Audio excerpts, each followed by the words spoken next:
Hi everyone, let's go over my bullish and bearish Elliott wave scenarios on Bitcoin, starting with the bearish scenarios on the daily time frame, where the first one is a zigzag 535 to the downside with a leading diagonal in a wave A zigzag to the upside in a wave B, and then we're looking for a 5-wave impulsive structure to the downside in a wave C. The common target area for your wave C is between the 1 and the 1.236 trend-based fib extension, taken from the start to the end of your A to the end of wave B, giving you a target between 54.6k and 50.5k. Preferably, this wave C is finishing after the 0.382 fib time, taken from the start to the end of wave A to the end of wave B, comparing wave A with wave C, and the 382 is sitting on the 8th of June. The second bearish scenario is a sideways 3-wave corrective structure in a WXY, after which we expect continuation to the upside. Wave W and X are finished. We're then looking for Y, which can be one of 3 structures, either a zigzag 535, a flat structure 335, or a triangle. The most common structure in wave Y, however, is a zigzag in a 535 wave structure. The common target for your wave Y is between the 0.618 and the 1.236 trend-based fib extension, taken from the start to the end of W to the end of X, giving you a target area between 63.1k and 54.3k. The 1.618 is an extension target, uncommon 48.9k. Preferably wave Y ends after the 0.382 fib time, taken from the start to the end of W to the end of wave X, giving you a date being the 4th of June 2024. The volume profile of this range is interesting. We had a move to the upside above the value area high, moved back inside to the point of control, retested the value area high, and are now moving to the downside once again, testing that point of control. From a range trading perspective, if we lose the point of control, it increases the probabilities to move to the value area low, which is sitting at 62.4k. On the lower time frames, the bearish scenario here is a diagonal to the downside. We have a 3-wave structure to the downside in wave 1, 3-wave in 2, and we're looking for a 3-wave structure to the downside in a wave 3. The common target for your wave 3 is between the 786 and the 886 trend-based fib extension, taken from the high to the low of 1 to the high of wave 2, giving you a target area between 66.1k and 65.5k. The 1-to-1 is preferably a level you don't hit. The moment you hit the 1-to-1 here, it decreases probabilities for a contracting diagonal, but it is not an invalidation, and the 1-to-1 is sitting at 64.8k.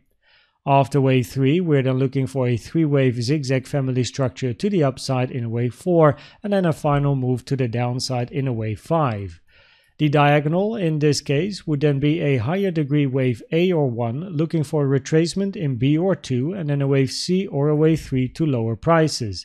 If price does move below the 1-to-1 here, we could potentially look for direct moves towards the downside, deeper corrective structures. Inside wave 3, however, we would be looking for a double zigzag in a W, X, and then a wave Y. Inside wave W, we have a finished A, B, C to the downside. Wave X is preferably finished as well, with a WXY double combo on the lower time frames, a zigzag in W, zigzag in X, and a flat structure in a wave Y. And then we're looking for a wave Y to the downside here, which has to be a zigzag structure in a wave A, B, and a wave C. The common target area for your wave Y is between the 1 and the 1.236 trend-based fib extension, taken from the start to the end of W to the end of wave X, giving you a target between 65.6k and 64.9k, which is in nice confluence with the target area for your wave 3 in a diagonal as well. Preferably, before you reach this area, you're not touching the 0.7 Fibonacci taken from the start to the end of wave W, as 69.6k, the 0.7, would significantly reduce the probabilities for this scenario. Generally, however, if this is the high of your wave X here, the invalidation for this scenario already would be 68.8k, so moving above this high would already significantly reduce the probabilities for a double zigzag. The bullish scenario on the 4-hour time frame, if your low here is an impulse to the upside in wave 1, 2, 3, 4, 5. If price moves towards the downside and hits the high of wave 1, it invalidates an impulse, and then the alternative is a double 1, 2, 1, 2, 1, 2, and then you look for continuation to the upside, but the probabilities for a double 1, 2 are not great. In this wave 4, we are then looking for a bigger sideways corrective structure. Most commonly, your wave 4 is longer in time than your wave 2. So you can take a fib time, pull it from the start to the end of 2 to the end of wave 3, and then toggle on the 1-to-1.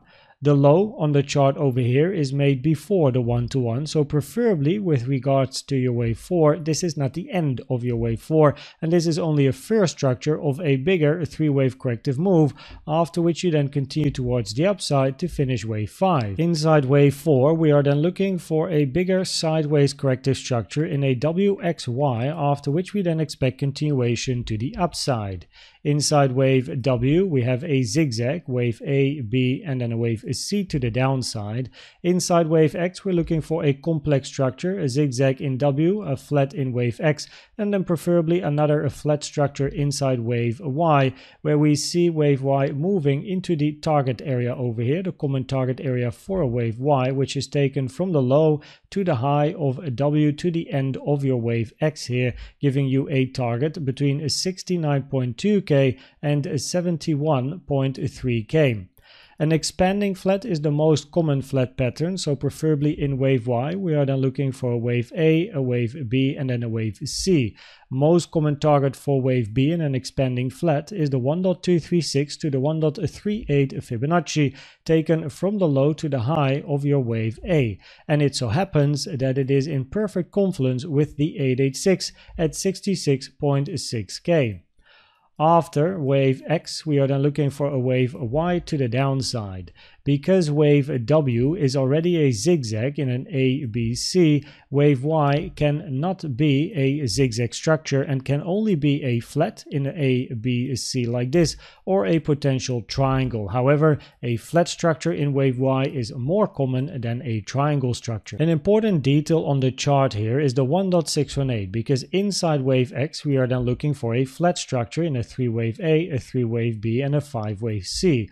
The 1.618, however, is a rare target for wave B, which does impact the probabilities for this scenario.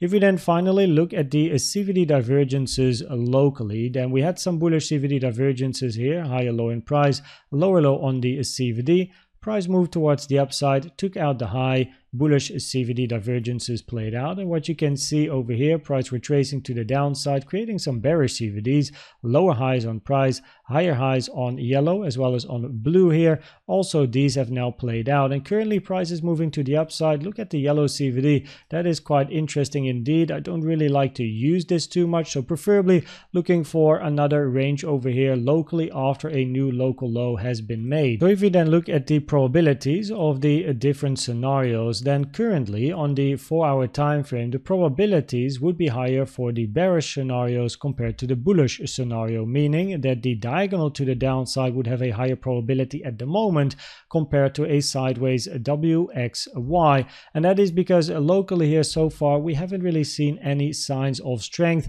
Price didn't make it to 69.6K before taking out the low, which was important for the probabilities. Now, of course, the invalidation for the bearish scenario would be taking this high before moving to the downside and taking this low. So that would be a change in probabilities. If price can make it to 68.8K, then the probabilities increase for the bullish scenario, where we are then looking for a bigger 3-wave corrective structure and look for continuation to the upside. If price, however, hits the 65.5K level, then the probabilities for higher time frame bearish scenarios will increase, because the 65.5K level is this high, which would invalidate a wave 1, 2, 3, 4, 5 bullish impulsive structure. I hope that this video was helpful or valuable to you. Please check out the most recent educational video I've made about the best trading indicator you can use in my opinion, which is the CVD. And for now, thanks for watching and subscribing, and I'd like to see you at the next one. Bye bye.